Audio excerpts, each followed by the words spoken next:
Hello દોસ્તો, સ્વાગત છે તમારું। આજના વિડીયોમાં આપણે વાત કરવાના છે જીકાસ પોર્ટલ દ્વારા એટલે કે Gujarat common admission service portal દ્વારા પીજી પ્રોગ્રામને લઈને એટલે કે પીજી કોર્સની અંદર જો તમે એડમિશન મેળવવા માંગો છો તો તે માટેનું પ્રથમ તબક્કાનું જે શેડ્યુલ છે પોર્ટલ દ્વારા જાહેર કરી દેવામાં આવ્યું છે।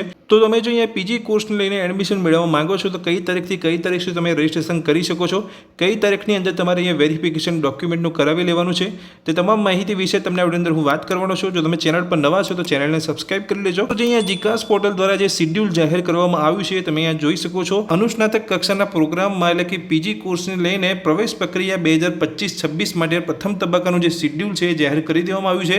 Step to follow the student for admission in PG programme અને નીચે તમે જોઈ શકો છો જે પ્રવેશ તબક્કો અહીંયા પહેલો અહીંયા આપ્યો છે, જેની અંદર જો તમે અહીંયા રજિસ્ટ્રેશન કરવા માંગો છો પીજી કોર્સીસની અંદર ક્વિક રજિસ્ટ્રેશનની જે રાઉન્ડ 1 જે શરૂ થશે અહીંયા 29/5/2025 થી 7/6/2025 દરમિયાન તમે અહીંયા પીજી કોર્સની અંદર એડમિશન લઈ શકો છો, તમારું ક્વિક રજિસ્ટ્રેશન અહીંયા કરી શકો છો। રજિસ્ટ્રેશન રાઉન્ડ 1 ક્યારે શરૂ થશે તો 29/5 થી લઈને અહીંયા 7/6 દરમિયાન તમે અહીંયા ક્વિક રજિસ્ટ્રેશન કરી શકો છો। રજિસ્ટ્રેશન ફીસ તમે અહીંયા ભરી શકો છો, તમારી પ્રોફાઇલ ક્રિએટ કરી શકો છો, શૈક્ષણિક માહિતી તમારે ભરી લેવાની છે, યુનિવર્સિટી કોલેજ જે તમે પસંદ કરવા માગતા હોય તમારે પસંદ કરી લેવાની છે અને ઓનલાઈન અરજી ચેક કરી જીસીએસ પોર્ટલ પર તમારે સબમિટ કરી લેવાની છે 10 દિવસની અંદર। એટલે 29/5 થી લઈને 7/6 દરમિયાન તમારે અહીંયા તમારી જે અરજી છે એ સબમિટ કરી લેવાની છે પીજી કોર્સને લઈને। હવે તમે જે પણ પીજી કોર્સને લઈને અહીંયા એડમિશન મેળવવા માટે ક્વિક રજિસ્ટ્રેશન કરો છો એટલે કે તમારી પ્રોફાઇલ બનાવો છો, તમારી પ્રોફાઇલ સબમિટ કરી લો છો તો તમારા ડોક્યુમેન્ટ જે પણ તમે અહીંયા અપલોડ કરો છો રજિસ્ટ્રેશન કરતી વખતે અને જે તમે અહીંયા રજિસ્ટ્રેશન કર્યું છે તેની પ્રિન્ટ તમારે લેવાની છે, ડોક્યુમેન્ટનું તમારે વેરિફિકેશન કરાવવાનું છે।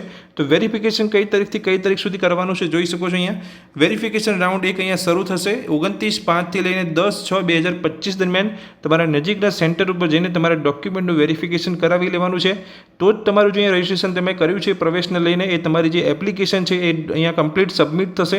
જ્યારે તમે વેરિફિકેશન કરાવશો એ લાસ્ટ સ્ટેપ છે અહીંયા વેરિફિકેશન, જે તમે અહીંયા કમ્પ્લીટ કરશો એટલે તમારી જે અહીંયા એપ્લિકેશન છે પ્રવેશને લઈને એટલે કે એડમિશનને લઈને અહીંયા કમ્પ્લીટ થશે। એટલે વેરિફિકેશન કરાવવું પણ જરૂરી છે। તો વેરિફિકેશન તમારે કઈ તારીખથી કઈ તારીખ સુધી છે તો 29/5 થી લઈને 10/6/2025 દરમિયાન તમારે વેરિફિકેશન પણ કરાવી લેવાનું છે અને જે અહીંયા ટેકનિકલ પ્રોસેસ છે 11/6 થી લઈને 14/6 દરમિયાન થશે અને જે અહીંયા પહેલું મેરિટ લિસ્ટ એટલે કે પ્રવેશ રાઉન્ડ 1 જે જાહેર કરવામાં આવશે તમે જોઈ શકો છો 16/6/2025 થી લઈને 18/6/2025 દરમિયાન તમારો જે પ્રવેશનો જે પ્રથમ રાઉન્ડ હશે એ જાહેર કરવામાં આવશે।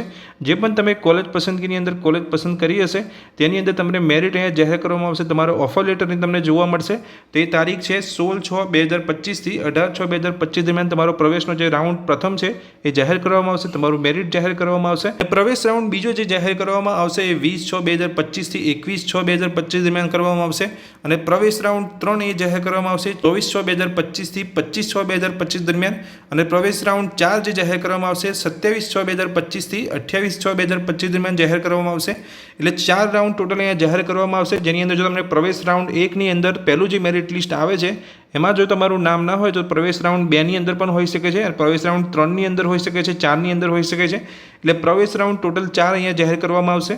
બીજી એક અહીંયા વિશેષ નોંધ અહીંયા આપેલી છે તમે જોઈ શકો છો, જેને તમારે ધ્યાનમાં રાખવાની છે કે જે વિદ્યાર્થીઓ પ્રવેશ તબક્કા 1 ની અંદર એટલે કે 29/5/2025 થી 7/6/2025 દરમિયાન તેમના ડોક્યુમેન્ટ વેરિફિકેશન કરાવતા નથી, ઓનલાઈન અરજી સબમિટ કરે છે પરંતુ વેરીફાઈ કરાવતા નથી કે વેરીફાઈ કરવાનું રહી જાય છે, તે વિદ્યાર્થીઓએ પ્રવેશના આગામી તબક્કામાં તેમની ઓનલાઈન અરજી વેરીફાઈ કરાવી શકશે, પરંતુ આ વિદ્યાર્થીઓની અરજી પ્રવેશ તબક્કાના 2 કે ત્યારબાદ તબક્કામાં છે તેમણે પ્રવેશ માટે ધ્યાનમાં લેવામાં આવશે। એટલે જો તમે પ્રવેશ તબક્કાની અંદર જે મેરિટ અહીંયા આવશે તેની અંદર તમારું નામ નહીં આવે, જો તમે ડોક્યુમેન્ટ વેરિફિકેશન નહીં કરાવ્યું હોય, પ્રવેશ તબક્કો જે 3 અને 4 જે બહાર પાડવામાં આવશે તેની અંદર પણ તમારું નામ આવી શકે છે। જો તમે ડોક્યુમેન્ટ વેરિફિકેશન લેટ કરાવો છો તો રહી જાય છે। દોસ્તો આ વિડીયોમાં મેં તમને માહિતી આપી કે અનુસ્નાતક કક્ષાના જે કોર્સને લઈને જે એડમિશન મેળવવા માંગતા હોય વિદ્યાર્થીઓ તેના માટેનું જે શેડ્યુલ છે પ્રથમ તબક્કાનું એ જાહેર કરી દેવામાં આવ્યું છે અને કઈ તારીખથી કઈ તારીખ સુધી તમે રજિસ્ટ્રેશન કરી શકો છો તે વિશેની તમામ માહિતી મેં તમને અંદર આપી દીધી। જો તમે અહીંયા જીસીએસ પોર્ટલ લઈને તમામ નવી અપડેટ મેળવવા માંગતા હોય તો ચેનલને સબસ્ક્રાઇબ કરી લેજો અને વિડીયો જો ગમ્યો હોય તો વિડીયોને લાઇક કરવાનું ભૂલતા નહીં। Thank you.